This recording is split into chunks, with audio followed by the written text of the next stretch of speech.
As a year filled with anxiety and division comes to a close, many want to make lasting positive changes in their lives, not just hollow resolutions. From meditation to spirituality, we'll look at simple ways to incorporate the practice of mindfulness into your daily life. That and more. Stay with us as we dive into your South Florida.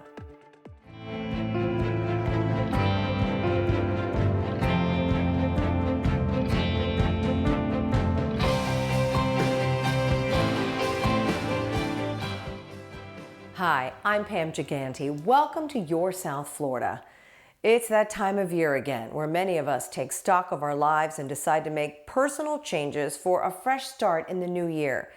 But studies show only 8% of Americans who make a New Year's resolution actually sticks to it, with 80% failing by the start of February. This is usually due to the pressure of setting unrealistic goals and expectations. As part of our recent town hall, I was joined by a panel of experts to look at small ways to set yourself up for success in the new year and for every day, mind, body, and soul. You know, mindfulness is a term that most of us have kind of come to know and associate maybe with yoga and meditation, but it's really moved to the forefront of the overall mental health conversation. So, Knellee, I want to start with you. For those who really aren't that familiar with the mindfulness movement, what is it? Tell us what mindfulness is, and is it a practice or is it more than that?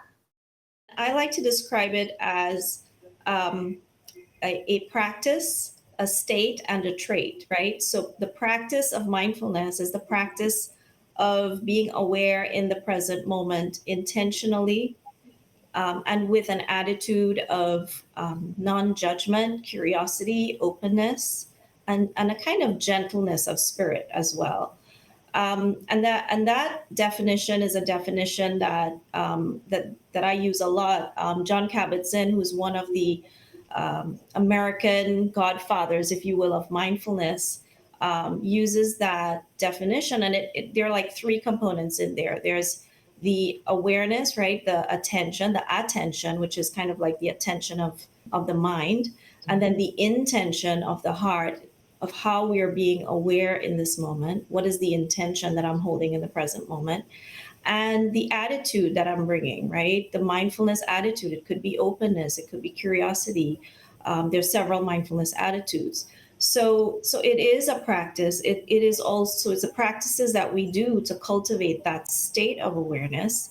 And it's also what we call a trait. So that's a term from neuroscience, if you will, because what we know is that um, even if we think we're not very mindful, the more we practice intentionally, we can actually increase our trait level of mindfulness. In other words, we can train our brain to be more mindful over time with consistent practice. Very much like teeth brushing. If you brush your teeth every day, you prevent cavities. So that's how I like to describe mindfulness for those who are experimenting. Yeah, I love that idea of training your brain and getting into the habit and kind of training your brain to maybe operate in a different way. Thaddeus, you've been practicing mindfulness for years, starting back when you were with the NYPD. I can only imagine how you needed to decompress after working in the police force. Talk about the impact that mindfulness has had on you and in your life.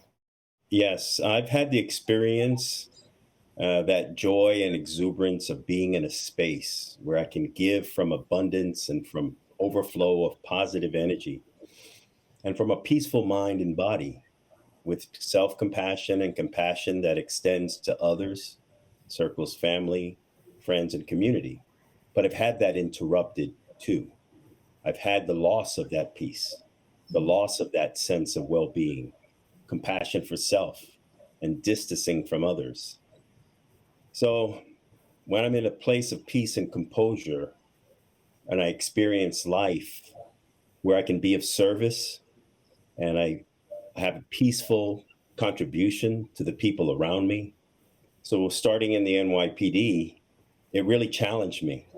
It challenged me to step up and practice and to re-engage on numerous occasions. And when I left New York to come to Florida, I came with an experience of being transformed and healed and wanted to continue that. And then from that place of peace and comfort and composure, I wanted to share it with others. Rev Skip, some people turn to religion or spirituality to help them cope with the stressors of life. We know that. Most especially, maybe if they've lost a loved one or they've lost their job, very stressful situation. So talk about the mental health benefits of spirituality and faith. I love this conversation about spirituality and mindfulness and mental health because I don't believe it's a compartmentalized experience. It's integrated. So when you are in the practice of building your spiritual tools or building your spiritual experience, it will help you with your mental health. So if you've lost someone or you have been in a state of dis-ease, your practice will bring you back to what I call the place of center, where you feel calm, you feel a sense of love. And spirituality is not about finding God or finding religion. It's about where do you fall in your spirit. And you can be aware of that there is something going on within you that feels uncomfortable. When you become aware of it, then you have the ability to begin to transform to the place where you want to be. So it's ongoing practice. It's something that you don't achieve and it's ta-da, I'm there, because there is no there to get. You just continue to practice every day to find yourself back into a sense of good mental health. It's like practicing anything, right? If you want to play volleyball or you want to play the piano, you got to work at it. Absolutely. So you got to work at this. Yeah. Before we continue, as part of our partnership with the PBS NewsHour Student Reporting Labs, students from Ferguson High School stopped by the Miami Book Fair recently, and they talked to some locals there about mindfulness and how and why they practice. Take a look. I have studied mindfulness and I try to listen intently. That is part of my mindfulness. I try to get rid of distractions so that I can truly hear what people are saying, not just with their words, but with their body language. And I look into people's eyes. That's how I practice mindfulness. I think that until I became more aware of slowing down and listening, it would have been impossible for me to get into public office. It's really essential to be able to be present and listen to people. I do practice mindfulness. I spend at least 5 minutes every day writing, just total free association. And that's all I require of myself is just 5 minutes every day, spending on the page, not inhibiting myself at all, just allowing whatever comes out to come out. I do practice mindfulness. I think that nature is the only way that we can just find ourselves and find our interior voice. I like going for walks very early in the morning. I also try to listen to things that are more than the music and the noise. When I'm walking on the street, I live in a busy city, a busy part of Miami, so I try to ignore the traffic noise, the cars, the alarms, because yes, at that time there's all that, but also a bird is singing and the waves are crashing. And I try to put my mind in that, and I think that makes the day completely different. I try to practice mindfulness every day. I try to meditate and do yoga and connect more to my mind. I think it centers you if you're paying attention more to your mind and your body. You're making you're paying attention more to yourself rather than external sources, and sometimes being alone and without technology and just having peace of mind is really important every day. Yeah, I try to meditate at least 3 to 5 minutes every single morning. I do this by saying positive reinforcement to myself to kind of set myself up for the day and just to make sure I can be my best self going forward. This helps me be stronger and it helps me commit to my own goals and stay true to myself. And it also helps me keep a positive mind for when things might be getting a little bit tougher. Wow, really great to hear from a lot of those folks, and interesting to see so many people practicing mindfulness, putting away the cell phone, trying to get out into nature and just center themselves. There are a lot of benefits, as we heard from some of those folks, and it all sounds good, but maybe people don't know necessarily how to get there. So Rev Skip, you have a great quote on your website. It says, "Connect with your spirit. Transformation is an inside job." That sounds amazing. What do you mean by that? Everything that you are looking to create in your own life is already within you. I truly believe that. We get to become aware of what it is that we truly want in our life, and we become aware of what practices is right for us. I love the video. It was a lot of talk about yoga, a lot of talk about meditation, but not everyone connects with yoga. So what is the mindful practice that's right for you? So I do a walk in nature every Monday morning. That's the first thing I do, is get out and walk in the area that I live in. And I just listen. I listen to the birds, and I pray and meditate on what I'm hearing and feeling the heat here in Florida on my back. But then there's days I do yoga, and there's some days I sit quietly and do meditation. So the inside job is finding out what is right for you, what is in alignment with what you are calling forth for you as a mindful practice. Yeah, what works for you? It's not one size fits all. That's what I'm hearing you say. Yeah. Well, recently, the Your South Florida crew actually went out and spent the morning with Thaddeus and Knellee for a mindful Broward group meditation at Dr. Von D. Meisel Eula Johnson State Park on Dania Beach to experience mindfulness and meditation firsthand. Take a look.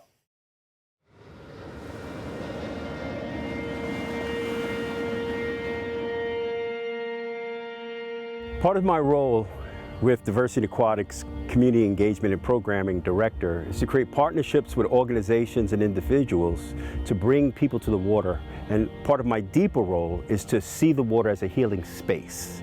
So over the years, while working with the Center for Mind-Body Medicine and becoming a faculty member, and then having a relationship with AHAM Education, we decided to start collaborating and bringing our practices to this historically black beach. It started during the pandemic because we didn't have access to our normal pools. We did come to the beach monthly, but nothing as developed and as established as what we have now as a community of practice. To rest in silence. When we meet as a community to practice, everything is very intentionally designed. One of our intentions is to make sure that we acknowledge history, and that we honor the ancestors who are responsible for us having a safe space to practice, that we ground ourselves in the past, present, and the future as a way to just to recognize that even though we're here for self-care, when we practice, we're really here to practice for the whole world. We're healing this space, we're healing the lives of those who suffered and came before us, but we're also healing the future because we're creating a legacy by practicing together.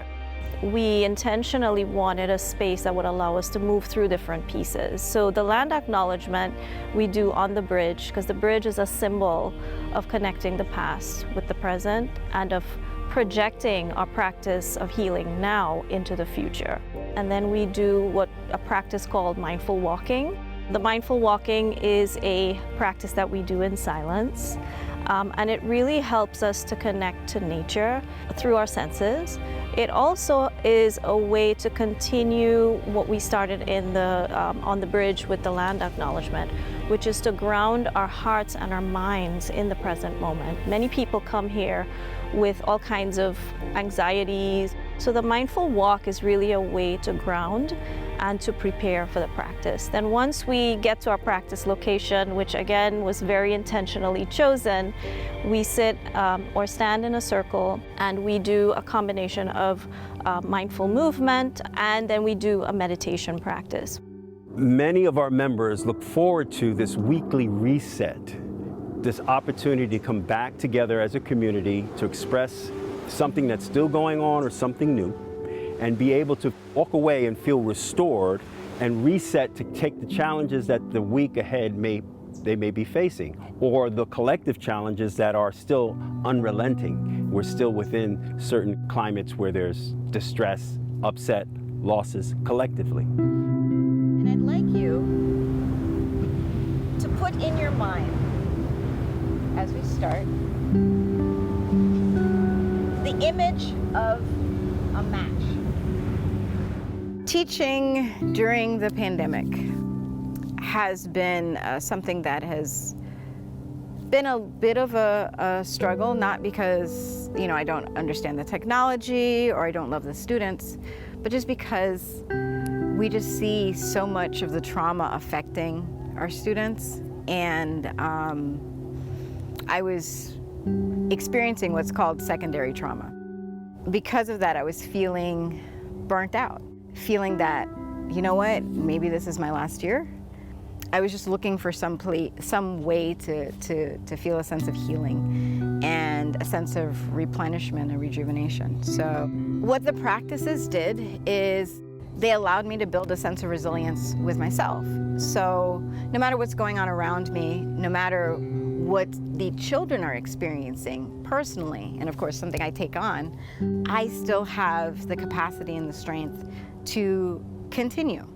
Now I'm working on becoming a trained facilitator, and what's great for me is that I can bring the practices to my students, not necessarily by facilitating the practices to them. These are not spiritual practices, these are just mind-body based practices, but it's my sense of resilience and my ease in dealing with the challenging circumstances that I'm bringing to the students. We're being the examples we want to see in the world. We want our children, our families, our communities to see these spaces, these natural healing environments as welcoming and as part of their lifestyle. We want them to feel that they can come here and be restored.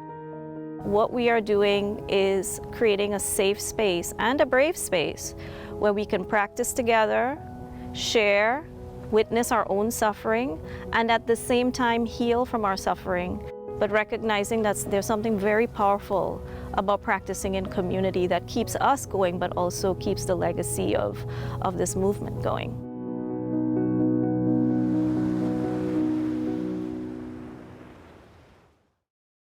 Wow, just watching that makes me feel peaceful, listening to the ocean, seeing everybody together. So let's talk about that for a moment. Mindfulness, I think a lot of us know and understand it can be an individual experience, but we saw here that having a supportive community is really important to the whole practice and to enhance your experience. So Knellee, talk about that. You keep talking about the safe space, the welcoming environment. Why is that so important? And what does that look like? The safe space is about setting a container, is a terminology we use in the mindfulness world, but it's really about creating a space where all people feel like they belong. And you mentioned something before we started about how diverse the group was. That's also intentional, but we it's not accidental. We're very careful about being aware of setting up a space that is trauma sensitive, that is inclusive of in terms of the language that we use, in terms of how people are able to express themselves in that space, in terms of what the practice means to them, because mindfulness doesn't have to look like cross-legged with your fingers together, right? In a particular pose. It's just the awareness, and we are that awareness. So we can bring that awareness to just about anything. And once that sense of inclusion in terms of how we practice, and inclusion in terms of the humans that are practicing is kind of invited in that space.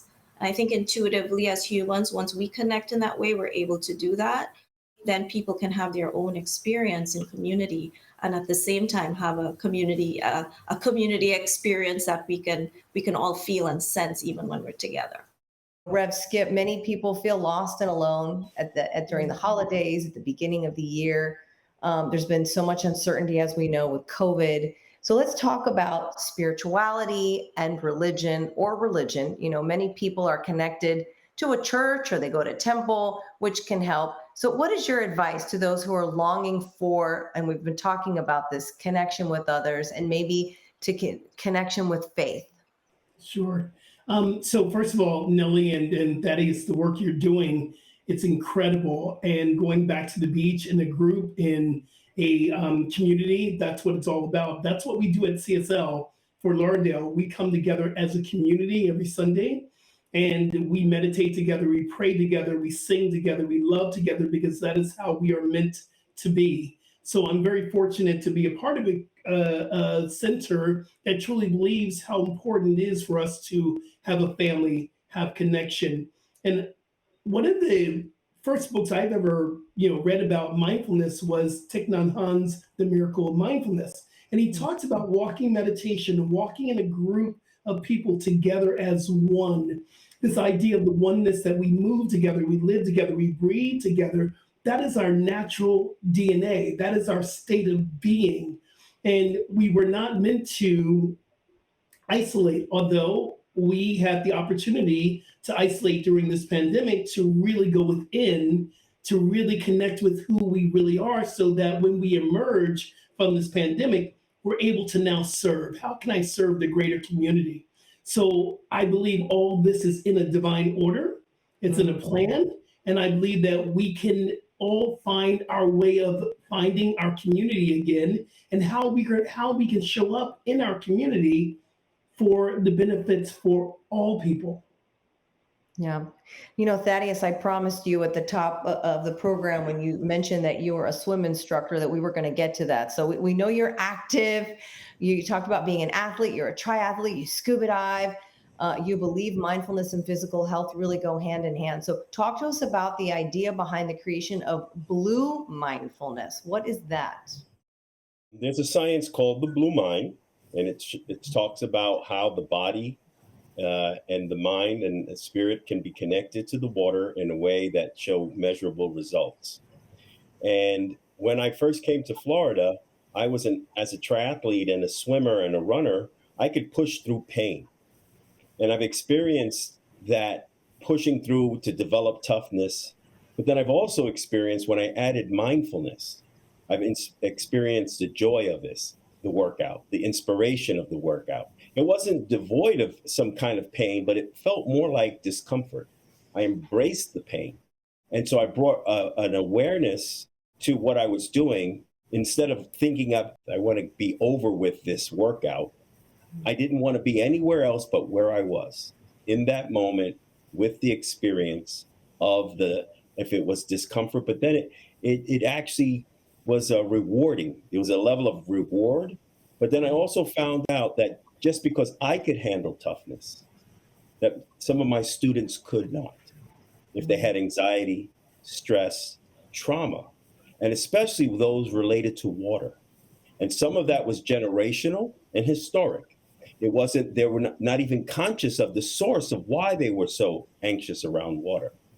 And as we started to bring other practices to an adult learn to swim program that we were doing, we brought Qigong, yoga, Pilates, and we were working with an organization called Black Girls Run. And it was a collection of professional Black women who were athletic in many respects, accomplished, but the water was that place where they felt unsafe, incompetent, and stressed. And we were able to bring them through a process from fear to fun, from fun to fit, from fit to fantastic. And it was about playing. We actually introduced play as part of that experience, not looking at water as something you just got to swim across to get to the other side. And then we would do mindful practices to prepare us as a group. So we were in it together. We were part of the experience together. And they felt supported and they felt part of a community. But while the stressors of life can be difficult for us grown-ups, it's tough for kids and teens as well. And for them, it can really be overwhelming. So they often don't have the tools to handle all of the emotions and the anxiety that come with growing up in the age of COVID and social media and with school shootings. So after the tragic shooting in Parkland in 2018, local school districts ramped up measures to help students address their mental health needs. So Knellee, I know a lot of your work focuses on instilling mindfulness in kids. Your organization, AHAM Education, partnered with Broward County Public Schools for their Mindfulness Initiative. So talk a little bit about that. How are these programs helping kids and teens in the community? We, over the last several years, have been part of this collective of organizations, including the Center for Mind Body Medicine, with Shanti, Inner Explorer, many other groups.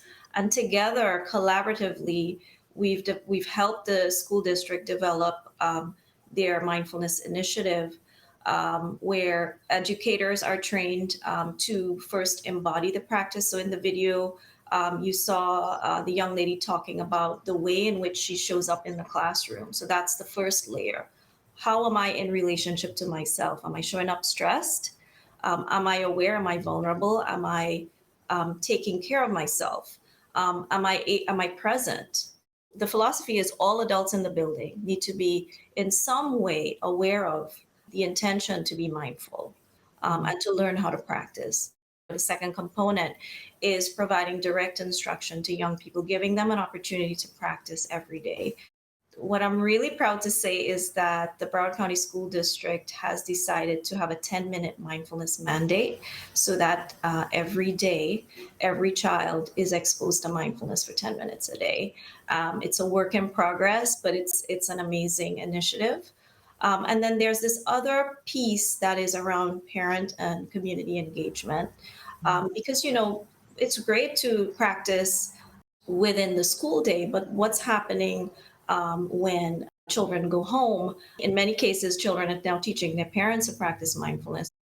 The initiative in the school district is connected to the Mind-Body Resiliency Coalition, which I co-chair with a colleague. And together, what we're really doing is shifting the culture in our community. So our goal together with the school district and community organizations is to create a mindful Broward. And we have the community of practice that you saw. The beach meditation is actually part of that bigger sort of movement towards making mindfulness a habit in our community. Before we go, I kind of want to go round robin here with the panel. Give us some parting words of advice on how to avoid failed resolutions and how can we set ourselves up for success going forward in the new year. Knellee, I'm going to start with you. So I would say that if we live in the present moment, then there's no past and no future. So when I try to remember that, so that whenever I fall off the horse, this moment is my New Year resolution. So I can just begin again. And so having that beginner's mind, which is what we call it, is I think the most incredible gift, because mindfulness is the most forgiving practice. You can begin again and again and again and again. Thaddeus, how do we pick ourselves up if we're falling off the horse again and again?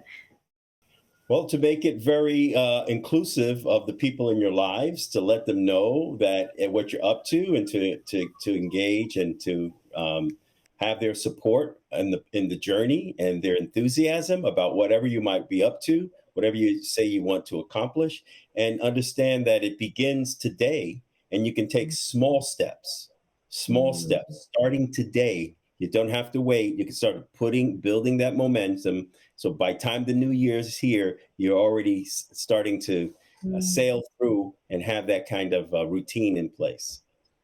Beginner's mind, baby steps. I love all these nuggets of wisdom. Reverend Skip, bring us home. What is your best advice? My number one advice is stop setting resolutions. Stop. They don't work. Amen. There's nothing to be resolved here, but let's talk about intention. Intention is a vibration and energy we use to transform and to manifest our life. So we set the intention to connect with our spirit. And here's what I truly know, that it's not about how many times you fall down, it's about you get back up. So if we fall down, isn't that a part of the spiritual journey? We learn from our so-called failures, but we learn to rise up and we become better. So we look at the divine experience, it's all in it. So we fall, we get up, we fall, we go to sleep, we wake up, we wake up, we wake up. And hopefully we're going to be more awake than asleep. I believe that is a part of the human experience here. You can watch the full town hall on our Facebook page at Your South FL. From all of us here at Your South Florida, have a happy and healthy new year. And thanks for watching.